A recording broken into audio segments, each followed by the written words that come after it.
അമൃത് Veni hair elixir presents daily news സായാഹ്ന വാർത്തകൾ powered by Pulimoottil silks KSFE. Wow, ഇയാളുടെ മുടിക്കിപ്പോ നല്ല ഉള്ള നീളം വന്നല്ലോ. എന്റെ മുടി നോക്ക്. നീ നിന്റെ വൈറ്റമിൻ ഡി ലെവൽസ് ഒന്ന് ചെക്ക് ചെയ്യ്. വൈറ്റമിൻ ഡിയുടെയും ഈസ്ട്രോജന്റെയും കുറവാണ് മിക്ക ലേഡീസിന്റെയും ഹെയർ പ്രോബ്ലംസിന് പ്രധാന കാരണം. സ്ത്രീകളുടെ മുടി വളർച്ചയ്ക്കും ശക്തിക്കും അത്യാവശ്യമായ വൈറ്റമിൻ ഡിയാലും ഹെർബൽ ഈസ്ട്രോജനാലും സമ്പുഷ്ടമായ ആദ്യത്തെ hair elixir Amrit Veni hair elixir for women. നമസ്കാരം, ഞാൻ പ്രവീജ വിനീത്. ഡെയിലി ന്യൂസിന്റെ സായാഹ്ന വാർത്തകളിലേക്ക് സ്വാഗതം. ഇന്ന് ജൂൺ 20 വ്യാഴാഴ്ച.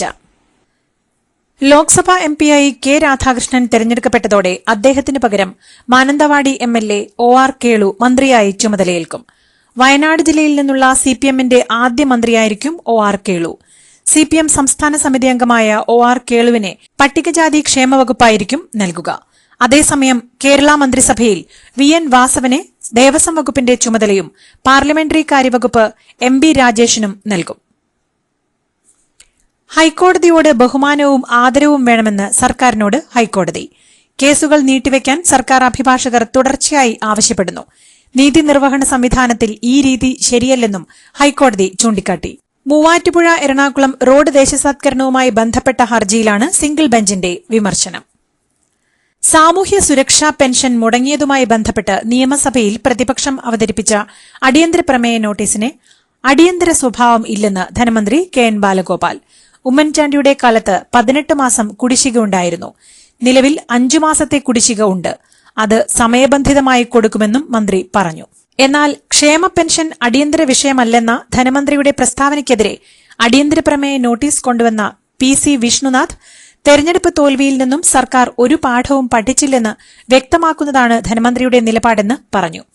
ഉമ്മൻചാണ്ടി സർക്കാരിന്റെ കാലത്ത് 18 മാസത്തെ കുടിശ്ശിക ഉണ്ടെന്ന പ്രസ്താവന തെറ്റാണെന്നും ക്ഷേമ പെൻഷനിൽ നിന്ന് സർക്കാർ മെല്ലെ പിൻവാങ്ങുകയാണെന്നും വിഷ്ണുനാഥ് പറഞ്ഞു.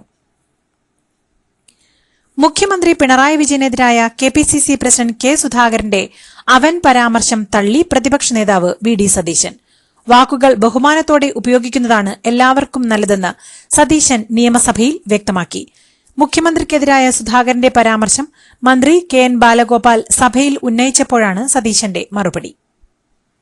ഊര് എന്ന പേരുമാറ്റി പട്ടികവർഗ വിഭാഗക്കാർ താമസിക്കുന്ന സ്ഥലത്തെ ഉന്നതി എന്ന് വിളിക്കാനുള്ള ഉത്തരവിനെതിരെ കോവിൽമല രാജാവ് രാമൻ രാജമന്നാൻ പേര് മാറ്റിയതുകൊണ്ട് കാര്യമില്ലെന്നും പട്ടികവർഗ വിഭാഗക്കാരുടെ ജീവിത സാഹചര്യം കൂടി സർക്കാർ മനസ്സിലാക്കണമെന്നും അടിസ്ഥാന സൌകര്യങ്ങൾ പോലും ഇല്ലാത്ത ഊരുകൾ കേരളത്തിലുണ്ടെന്നും ആ സ്ഥലങ്ങളെ ഉന്നതി എന്ന് വിളിക്കുന്നത് പരിഹാസ്യമായിരിക്കുമെന്നും കോവിൽമല രാജാവ് വ്യക്തമാക്കി. എന്നാൽ കോളനി എന്ന പദം ഒഴിവാക്കിയത് സ്വാഗതാർഹമാണെന്നും കോവിൽമല രാജാവ് പറഞ്ഞു. KPCC UDF നേതൃയോഗങ്ങളിൽ നിന്നും K മുരളീധരൻ വിട്ടുനിൽക്കും. തൃശൂരിൽ സംഭവിക്കാൻ പാടില്ലാത്തത് സംഭവിച്ചുവെന്നും തൃശൂർ ജയിച്ചാൽ മാത്രമേ കേരളത്തിൽ UDFനെ ഭരിക്കാൻ കഴിയൂവെന്നും മുരളീധരൻ വ്യക്തമാക്കി. പാർലമെന്റ് തെരഞ്ഞെടുപ്പിൽ ഉണ്ടായത് ആവർത്തിക്കാതിരിക്കാൻ ശ്രമിക്കണമെന്ന് ആവശ്യപ്പെട്ടിട്ടുണ്ടെന്നും K മുരളീധരൻ പറഞ്ഞു. SFI ജില്ലാതല അംഗത്വ വിതരണത്തിന് അനുമതിയില്ലാതെ സ്കൂളിൽ വേദിയൊരുക്കിയതായി പരാതി. പത്തനംതിട്ട വയ്യാറ്റുപുഴ VKNM സ്കൂളിലാണ് SFI അംഗത്വ വിതരണ പരിപാടി നടത്താൻ തീരുമാനിച്ചത്. എന്നാൽ സംഭവം വിവാദമാകുകയും എതിർപ്പുയരുകയും ചെയ്തതോടെ സ്കൂളിൽ നടക്കാനിരുന്ന പരിപാടി മാറ്റി. ഇതിനായി സ്കൂളിലെ അധ്യാപകരിൽ ഒരാൾ ഒത്താശ ചെയ്തുവെന്നാണ് ആരോപണം. കാഫിർ പോസ്റ്റ് പങ്കുവച്ച സംഭവത്തിൽ CPM നേതാവ് KK ലതികയ്ക്കെതിരെ അന്വേഷണം. യൂത്ത് കോൺഗ്രസ് നൽകിയ പരാതിയിലാണ് നടപടി.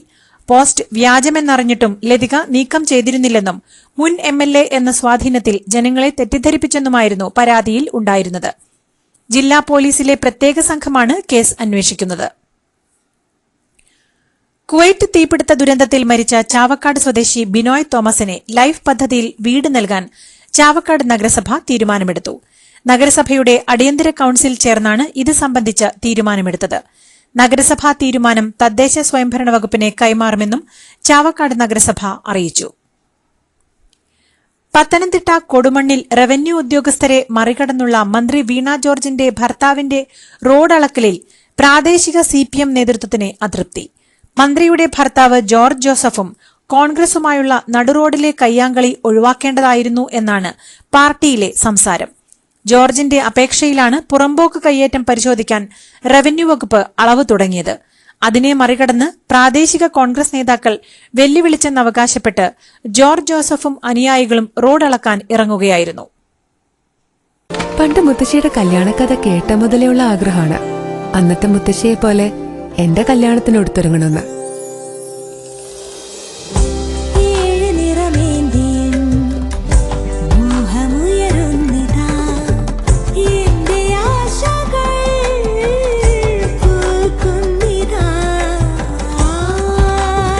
ചില ബന്ധങ്ങൾ തുടർന്നുകൊണ്ടേയിരിക്കും. Celebrating 100 years of Pulimoottil silks.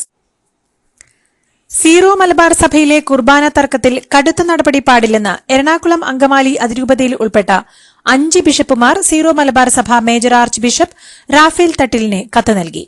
July 4 തീയതിക്ക് ശേഷം ഏകീകൃത കുർബാന ചൊല്ലാത്ത വൈദികരെ പുറത്താക്കുമെന്ന് കാണിച്ച് സർക്കുലർ ഇറക്കിയത് ശരിയായില്ലെന്ന് ബിഷപ്പുമാർ കത്തിൽ ചൂണ്ടിക്കാട്ടുന്നു. +1 പ്രവേശനത്തിൽ 3ാം ഘട്ട അലോട്ട്മെന്റ് കഴിഞ്ഞിട്ടും മലബാറിൽ 3,00,000 പേർക്ക് സീറ്റ് ലഭിച്ചില്ലെന്ന് റിപ്പോർട്ട്. ബാക്കിയുള്ള മെറിറ്റ് കമ്മ്യൂണിറ്റി മാനേജ്മെന്റ് ക്വാട്ട സീറ്റുകൾ പരിഗണിച്ചാലും 54,000 സീറ്റിന്റെ കുറവാണ് മലബാർ ജില്ലകളിലായുള്ളതെന്നാണ് റിപ്പോർട്ട്.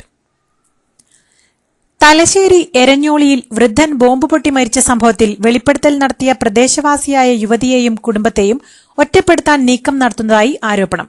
പ്രതികരിച്ചതിന് പിന്നാലെ നാട്ടിൽ ഒറ്റപ്പെടുത്തൽ തുടങ്ങിയെന്നും മെമ്പറടക്കം CPM പ്രവർത്തകർ വീട്ടിലെത്തിയെന്നും അമ്മയോട് മകളെ കാര്യം പറഞ്ഞ് മനസ്സിലാക്കണമെന്ന് പറഞ്ഞ് ഭീഷണിപ്പെടുത്തിയതായും അവർ പറഞ്ഞു. ഇതുവരെ ഒരു സാധാരണക്കാരൻ അവിടെ മരിച്ചിട്ടില്ലെന്നും ഇപ്പോൾ ഒരാൾ മരിച്ച അനുഭവം ഉണ്ടായപ്പോൾ തുറന്നു പറയാമെന്ന് കരുതിയതാണെന്നും അവർ വ്യക്തമാക്കി. മുതലപ്പുഴയിൽ മത്സ്യബന്ധന വള്ളം മറിഞ്ഞ് മത്സ്യത്തൊഴിലാളി മരിച്ചു.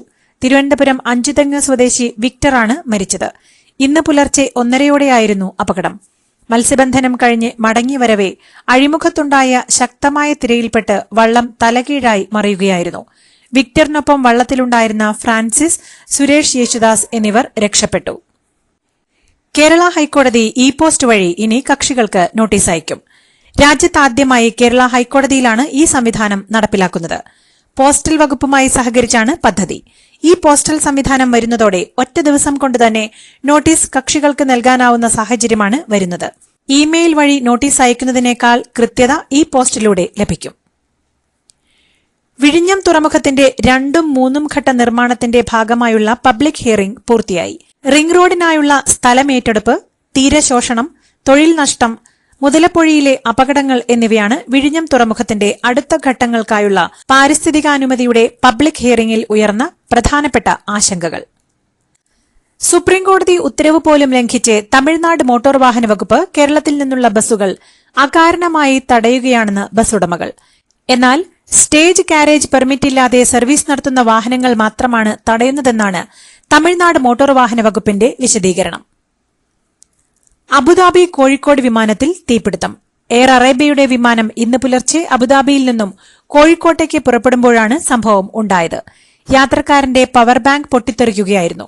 പവർ ബാങ്ക് പൊട്ടിത്തെറിച്ച് തീപിടുത്തമുണ്ടായതിനെ തുടർന്ന് ഉടൻ തന്നെ അധികൃതർ വേണ്ട നടപടികൾ സ്വീകരിച്ചതിനെ തുടർന്ന് വലിയൊരു ദുരന്തമാണ് ഒഴിവായത്.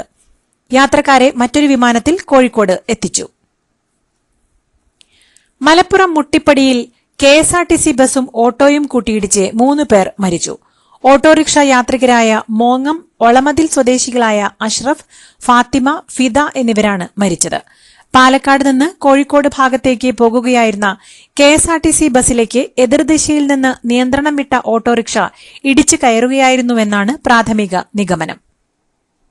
കണ്ണഞ്ചിപ്പിക്കുന്ന നക്ഷത്രത്തിളക്കവുമായി KSFEയുടെ ഗാലക്സി ചിട്ടികൾ വരവായി. 100% സുരക്ഷിതത്വവും മെഗാ ബമ്പർ നറുക്കെടുപ്പിലൂടെ ഭാഗ്യം കടാക്ഷിക്കുന്നവർക്ക് ബെൻസ് കാറും ലഭിക്കുന്നു. ഒപ്പം 17 ഇന്നോവ കാറുകളും 170 ഐഫോണുകളും. ഗാലക്സി ചിട്ടി ഇനി ആഘോഷ ചിട്ടി. നീറ്റ് ചോദ്യപേപ്പർ ചോർന്നു കിട്ടിയെന്ന് ബീഹാർ സ്വദേശിയായ 22 വയസ്സുകാരൻ മൊഴി നൽകി. മെയ് 5 തീയതി നടന്ന പരീക്ഷയുടെ ചോദ്യപേപ്പർ തന്റെ ബന്ധുവഴി തലേന്ന് തന്നെ കിട്ടിയെന്നാണ് വിദ്യാർത്ഥിയുടെ മൊഴി. അതോടൊപ്പം വിവാദത്തെ തുടർന്ന് നീറ്റ് പുനഃപരീക്ഷ ആവശ്യപ്പെട്ടുള്ള ഹർജികൾ ഇന്ന് സുപ്രീംകോടതി പരിഗണിക്കും. SFI അടക്കം നൽകിയ 10 ഹർജികളാണ് കോടതി പരിഗണിക്കുക. മഹാരാഷ്ട്രയിൽ EVM-നെതിരെ പരാതികളുമായി BJP സ്ഥാനാർത്ഥി. കൃത്രിമം നടന്നോ എന്നറിയാൻ വോട്ടിംഗ് മെഷീന്റെ മൈക്രോ കൺട്രോൾ യൂണിറ്റ് പരിശോധിക്കണമെന്നാണ് ആവശ്യം. മഹാരാഷ്ട്രയിലെ അഹമ്മദ് നഗറിൽ പരാജയപ്പെട്ട സുജയ് വിഖെ പാട്ടീലാണ് തെരഞ്ഞെടുപ്പ് കമ്മീഷനെ സമീപിച്ചത്. തമിഴ്നാട്ടിലെ കള്ളക്കുറിച്ചിയിലുണ്ടായ വിഷമദ്യ ദുരന്തത്തിൽ മരണം 35ആയി. ആശുപത്രികളിൽ ചികിത്സയിലുള്ള 15 പേരുടെ നില ഗുരുതരമായി തുടരുകയാണ്. സംഭവം നടന്ന സമയത്ത് വിഷമദ്യ ദുരന്തമല്ലെന്ന് മാധ്യമങ്ങളോട് പറഞ്ഞ ജില്ലാ കളക്ടറെ സ്ഥലം മാറ്റി. കൂടാതെ SP-യെ സസ്പെൻഡ് ചെയ്തതായും മുഖ്യമന്ത്രി അറിയിച്ചു. പുതുതായി ചുമതലയേറ്റ കള്ളക്കുറിച്ചി ജില്ലാ കളക്ടർ ആശുപത്രികളിലെത്തി രോഗികളെ സന്ദർശിച്ചു. രേണുകാസ്വാമി കൊലക്കേസിൽ പ്രതിയായ കന്നഡ സൂപ്പർ താരം ദർശൻ തൂഗുദീപയുടെ ഭാര്യ വിജയലക്ഷ്മിയെ ചോദ്യം ചെയ്ത് പോലീസ്. രേണുകാസ്വാമിയെ കൊലപ്പെടുത്തിയ ഷെഡിലേക്ക് പോകുമ്പോൾ ദർശൻ ധരിച്ച ഷൂ വിജയലക്ഷ്മിയുടെ ഫ്ളാറ്റിൽ നിന്ന് കണ്ടെടുത്തു. ഇതിനെ തുടർന്നാണ് ഭാര്യയെ ചോദ്യം ചെയ്യാനുള്ള തീരുമാനം.